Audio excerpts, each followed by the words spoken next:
Hi guys, welcome back to my channel. It's your girl Flowbase coming to you live and direct from YouTube.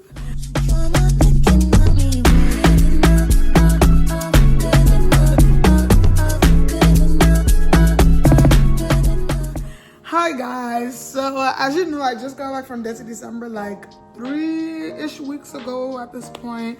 So I spent like 2.5 months in Nigeria.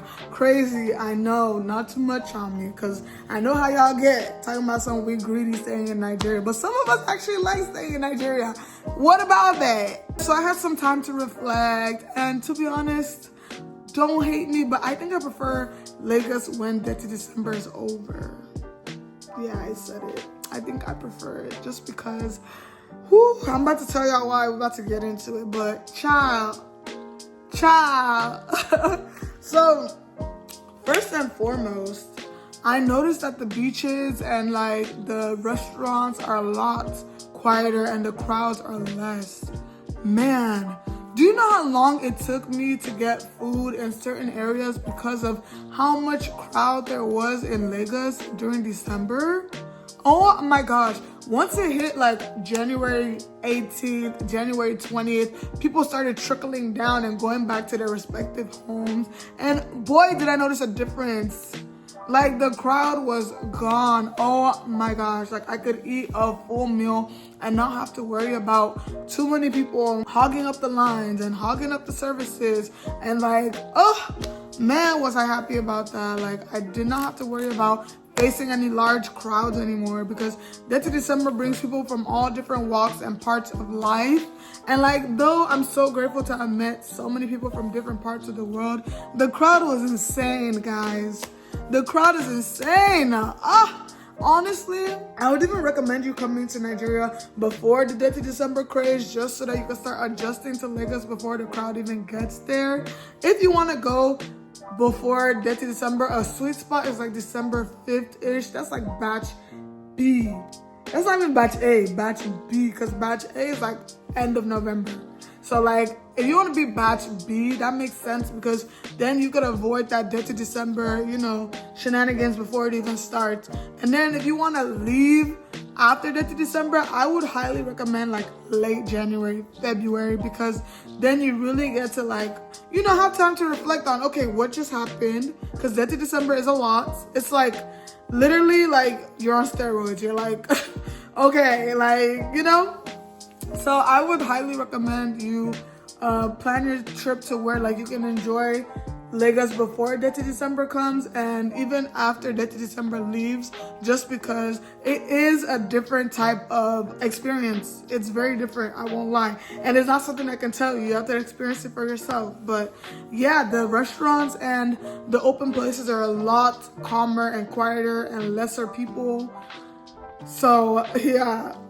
Another thing I noticed about Lagos after Dirty December is that the staff tend to be a lot friendlier. What? I guess it's because they're not dealing with bigger crowds of people, but the staff tend to be a lot more patient with whatever you're ordering. They tend to be a lot more understanding when you can't make it on time.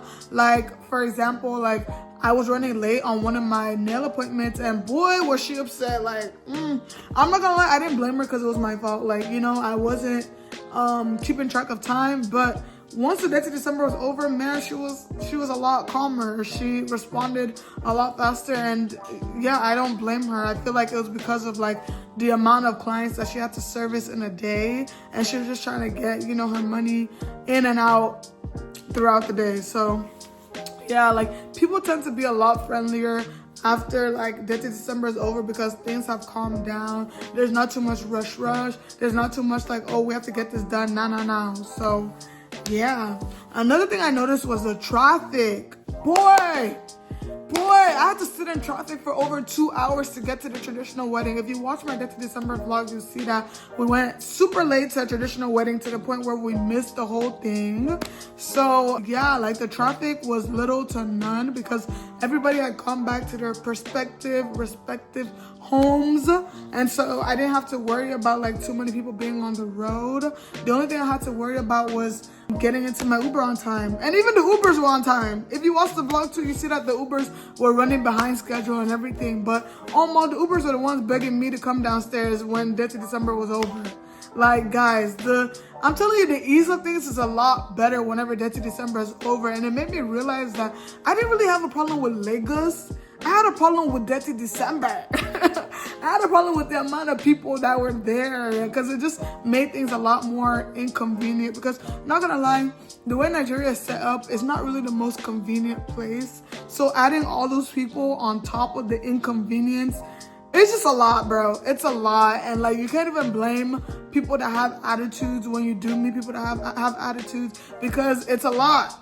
It's a lot. Honestly, I would definitely highly recommend experiencing Lagos before the Dirty December. I feel like it gives you a different perspective on how Lagos really is. Like me, I plan on living in Lagos or Abuja one day. Mind you, I haven't even been to Abuja before, but I plan on living in Nigeria one day. So I was so glad I got to experience it before the Dirty December, so that way I don't have a tainted image of what Dirty December is like. But yeah, I feel like you guys should experience it for yourself. Those are most of the key things that I took away from Lagos after Dirty December. But another key point that I really did take away is that things tend to be a lot cheaper as well. Like, I'm not gonna lie, I noticed that things weren't as expensive when people left. Maybe because I also wasn't going out as much, but I also noticed that like things weren't feeling as expensive. I feel like they upcharged it when there were a lot of people in Nigeria for Dirty December. But once January, February rolled around, things were getting a lot cheaper. Not a lot, because things are still expensive in Nigeria, but it wasn't as expensive as things were when Dirty December was going on. So if you have the opportunity to go ahead and experience Lagos outside of Dirty December, go ahead and be my guest, because I would highly recommend it. I don't know when next I'm going to Nigeria, but I do know that I had such a good time in Nigeria this time around that I'm good. I'm good for a minute on going to Nigeria, but please enjoy it for me. Let me know in the comment section if you have any comments or anything you noticed as well in Lagos after Dirty December. I can't speak for Abuja because I haven't been to Abuja yet, but hopefully by the grace of God, the next time I'm going, I will be able to experience Lagos and other states. So that's the Lagos. Hopefully by the grace of God, I'll be able to experience Abuja as well as some other states that I haven't been able to go to. But yeah, let me know what you guys think in the comment section. I would love to hear your opinions and your thoughts and your perspectives. If you could please like, comment, subscribe, all that jazz, I would really appreciate it. It's your girl Flowbase coming to you live and direct from YouTube as always. Happy Friday and have a great weekend. And don't forget to subscribe. Thank you. Love you. Bye. Ciao.